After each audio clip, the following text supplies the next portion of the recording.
So hello everyone, इस video के अंदर हम पढ़ने वाले हैं about eukaryotic replication. Last lecture में हमने प्रोकैरियोटिक रेप्लिकेशन के बारे में पढ़ा था। अगर आपने वो लेक्चर नहीं देखा है तो उसका लिंक आपको डिस्क्रिप्शन में मिल जाएगा। So starting with the eukaryotic replication, देखो प्रोकैरियोट्स के अंदर जो ओरिजिन ऑफ रेप्लिकेशन था वो सिर्फ एक ही था, लेकिन जो यूकैरियोट्स होते हैं वो होते हैं multi repliconic. They are known as the multi repliconic. क्योंकि यहाँ पर क्या होता है, बहुत सारे मल्टीपल ओरिजिन ऑफ रेप्लिकेशन होते हैं। मल्टीपल ओरिजिन ऑफ रेप्लिकेशन होते हैं, so there are so many origin of replication. अगर हम ह्यूमंस की ही बात करें तो around 30,000 to 40,000 replication origin of replication होते हैं।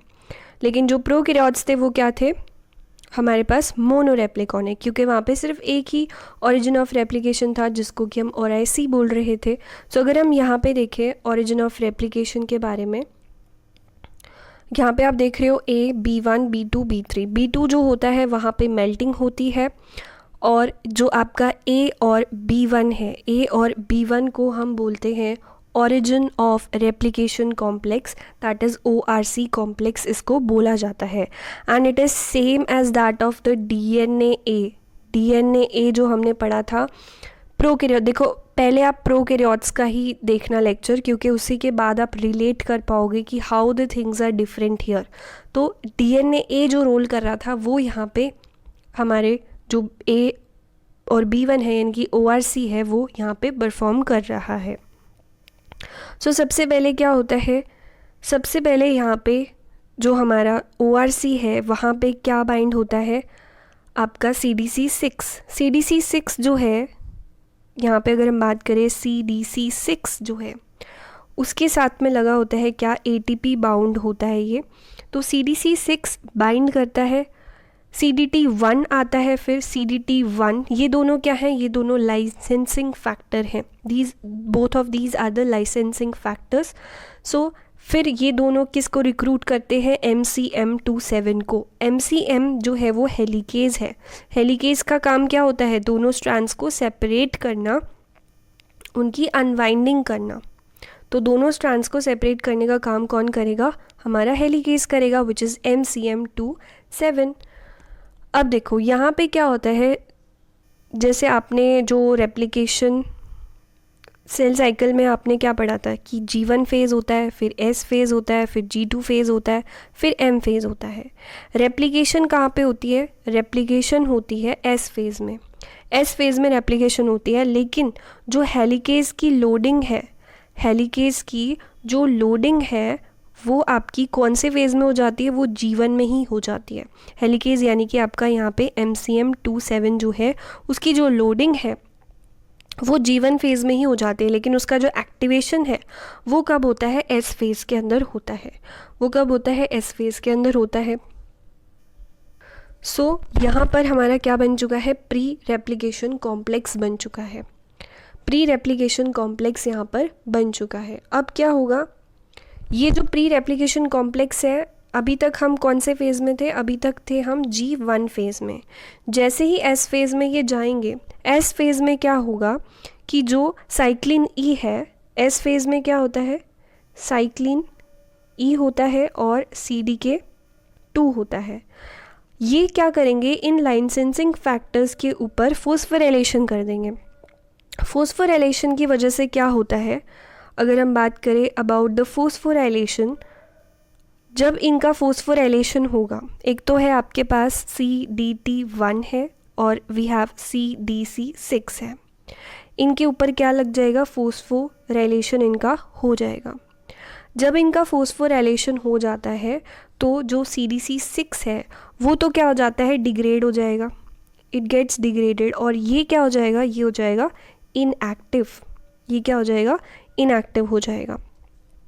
सो लाइसेंसिंग फैक्टर्स जो थे वो हमें सिर्फ हेलिकेज की लोडिंग के लिए चाहिए थे G1 फेज़ में। अब S फेज़ में हमें इनकी कोई ज़रूरत नहीं है, तो ये क्या हो जाते हैं, यहाँ पे इनएक्टिव हो जाते हैं। इसको हम यहाँ पर फिर अगला स्टेप में आते हैं। तो S फेज़ में हमारे पास में हम आ चुके हैं। रेप्लिकेशन जब आपका शुरू होता है, कहाँ पे होता है, एस फेज़ के अंदर होता है। तो ये जो MCM है ये क्या करेगा, यहाँ पे रेप्लिकेशन बबल बना देगा, क्योंकि MCM हेलिकेज है तो ये दोनों स्ट्रैंड्स को अलग कर देगा, हाइड्रोजन बॉन्ड को तोड़ देगा। यहाँ पे रिक्रूटमेंट होती है CDC45 की और जिन्स की। तो इस पूरे कॉम्प्लेक्स को अब हम बोलते हैं CMG हेलिकेज। इसको हम क्या बोलते हैं, CMG हेलिकेज। और ये कौन सा फेज़ चल रहा है, अब चल रहा है हमारा S फेज़। ठीक है, हेलिकेज की लोडिंग कब हुई, G1 फेज़ के अंदर। अब हमारा चल रहा है S फेज़। नाउ ये आपके क्या हो चुका है, रेप्लिकेशन बबल बन चुका है। अब हम इसको अगर आधा करके देखें तो ये हमारे पास क्या आ जाती है, रेप्लिकेशन फॉर्क हो जाती है। 2 रेप्लिकेशन फॉर्क है तो हम इसको आधा करके पढ़ रहे हैं, तो ये हमारी क्या आ गई, रेप्लिकेशन फॉर्क आ गई। अब यहाँ पे आप देखें, ये तो हमारे पास क्या है, MCM है, दिस इज़ MCM27 जो कि हमारा हेलिकेज है। यहाँ पे और आपको प्रोटीन्स दिख रहे हैं, यहाँ पे एक आपको दिख रहा है RPA। RPA का मतलब है replication protein A। It is similar to the single strand binding protein जो कि आपने प्रोकैरियोट्स में पढ़ा था। ये क्या करता है, देखो ये दोनों स्ट्रैंड्स अलग हो रहे हैं, हेलिकेज की वजह से ये दोनों स्ट्रैंड्स के बीच में जो हाइड्रोजन बॉन्ड था वो टूट चुका था और ये दोनों स्ट्रैंड्स अलग हो चुके थे। तो अब ये वापस से बाइंडिंग ना हो जाए इनकी, उसको प्रिवेंट करने के लिए यहाँ पे होता है RPA, यानी कि दोनों सेपरेशन हो चुका था, इनका वापस से पैचअप ना हो जाए, तो उसको अलग रखने के लिए दोनों स्ट्रैंड्स को we have the RPA here. And helicase की वजह से सुपर कॉइलिंग हो सकती है, तो उसको प्रिवेंट करने के लिए, स्ट्रेस को रिड्यूस करने के लिए हमारे पास होता है टोपोआइसोमेरेज।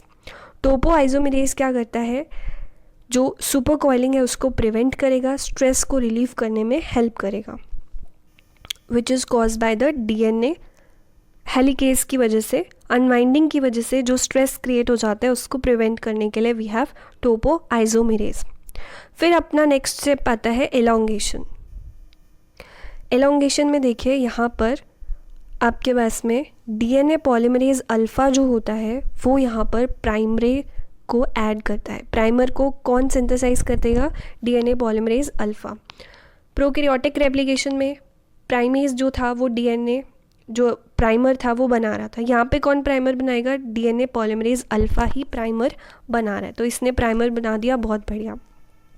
अब जो हमारा सिंथेसाइज करेगा यानी कि न्यूक्लियोटाइड्स का एडिशन करेगा, लीडिंग स्ट्रैंड कौन बनाएगा, वो है हमारा DNA पॉलीमरेज एप्सिलॉन।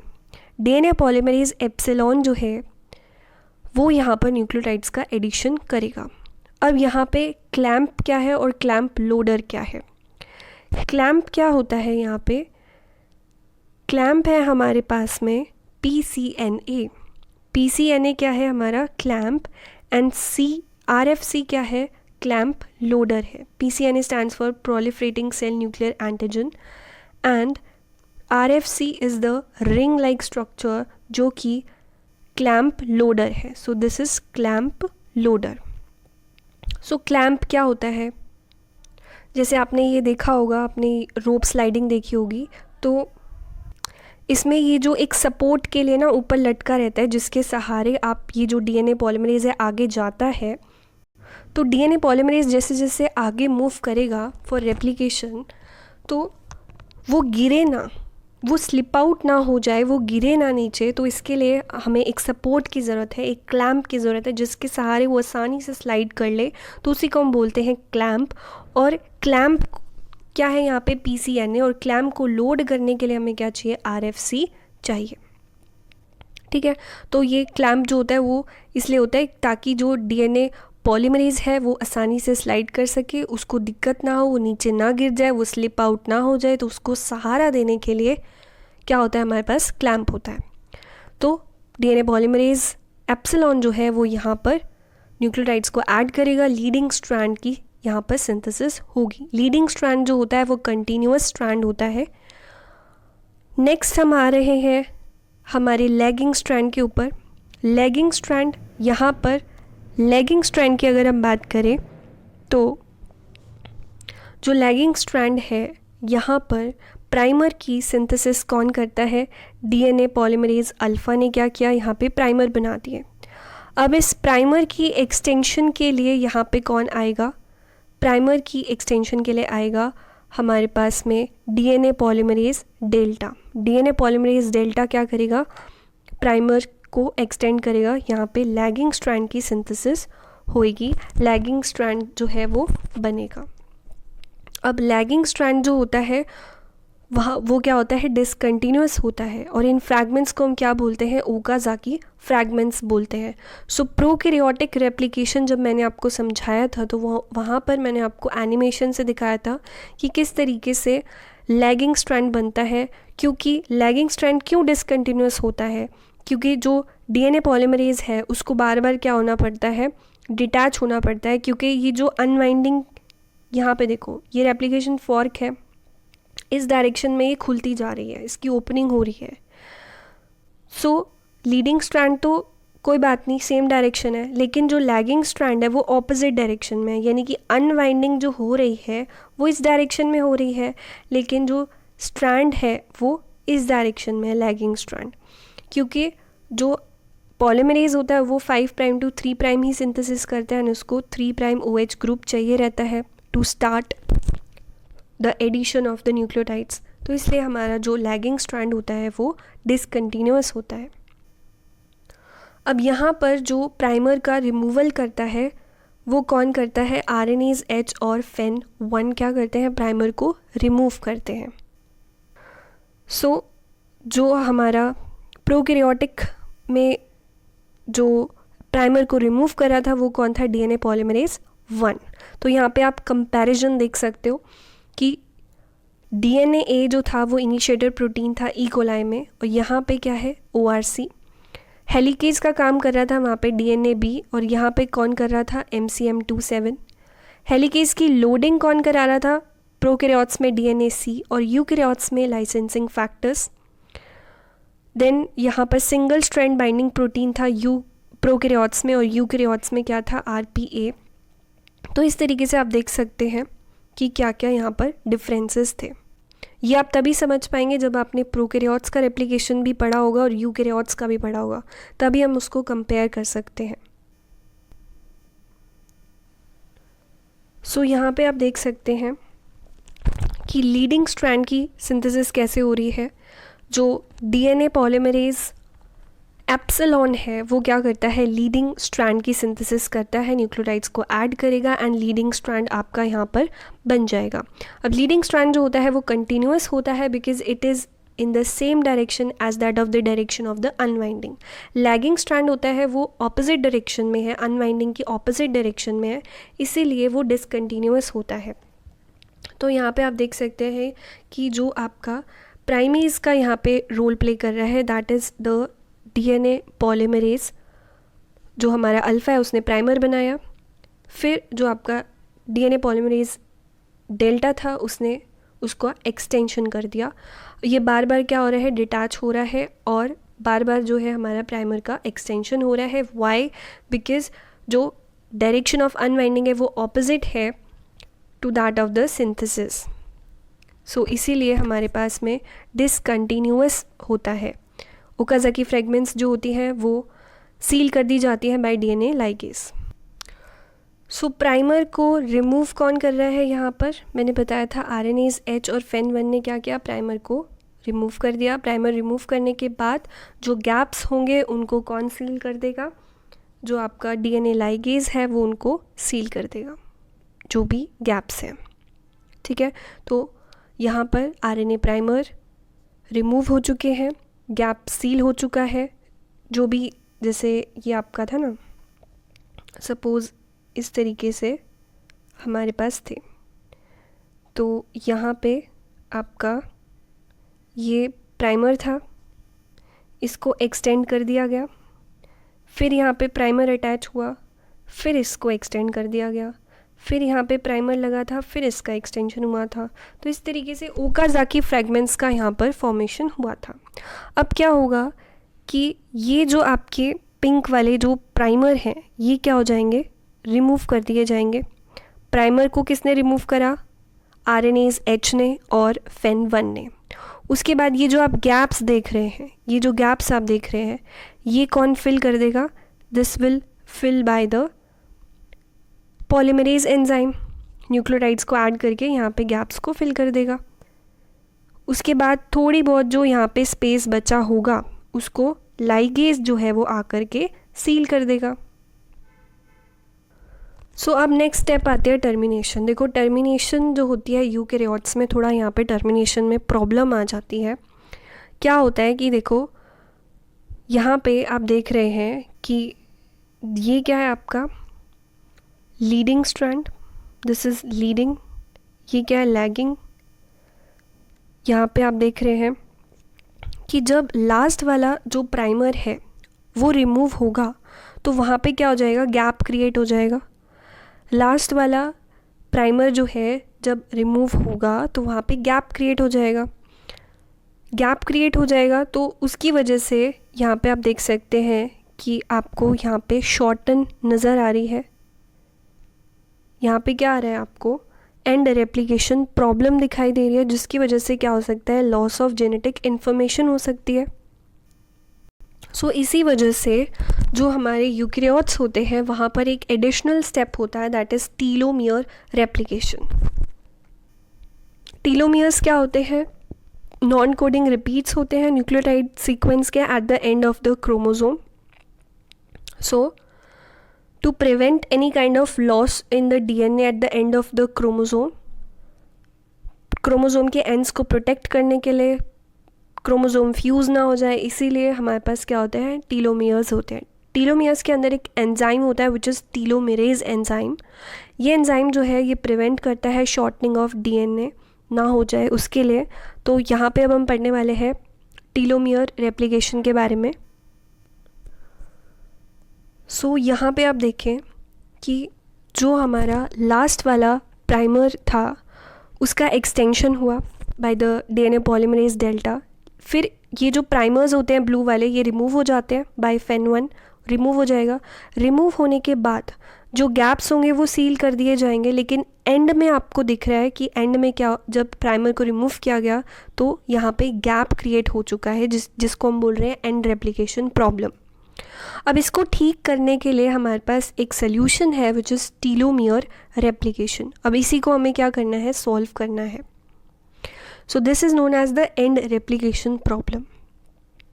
नाउ जो हमारे पास यहाँ पर टीलोमियर होता है, वो टीलोमेरेज जो एंजाइम होता है इसके पास में टीलोमेरेज एंजाइम जो है वो 3 प्राइम ओवरहैंग पे आके बाइंड होता है।